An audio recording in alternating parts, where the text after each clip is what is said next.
Бүгін пеленочный дерматит жайында айтамыз. Өйткені осы мәселе көптеген аналарды уайымдатады. Пеленочный дерматит жөргек аймағында дамитын терінің қабынуы. Пеленочный дерматит жамбаста, жыныс мүшелерінде, санның ішкі жағында, кейде іштің төменгі жағында болады. 7-35% аралығында балаларда кездеседі. Жөргекті ұзақ уақыт ауыстырмаған жағдайда, баланың іші өтіп жиі дәретке шықса, жақында антибиотиктермен емделген болса, пайда болуы мүмкін. Негізгі себеп зәр мен нәжістің құрамындағы заттардың әсері және ыстық пен ылғалдылықтың жоғары болуы.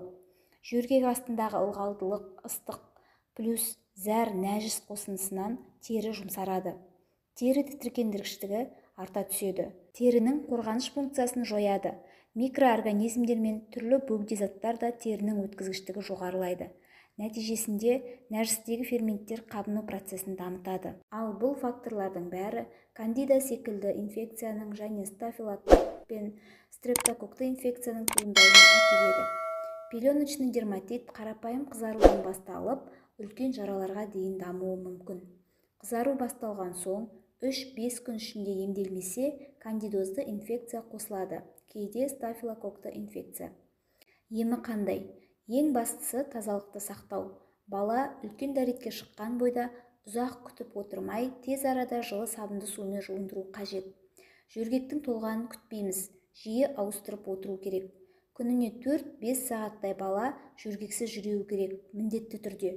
Күн ұзағына шешпей кигізіп қоятын болсаңыз, пеленочный дерматит міндетті түрде дамиды. Күніне 2 рет цинк жақпа майын жағып отыру пеленочный дерматиттің алдын алады.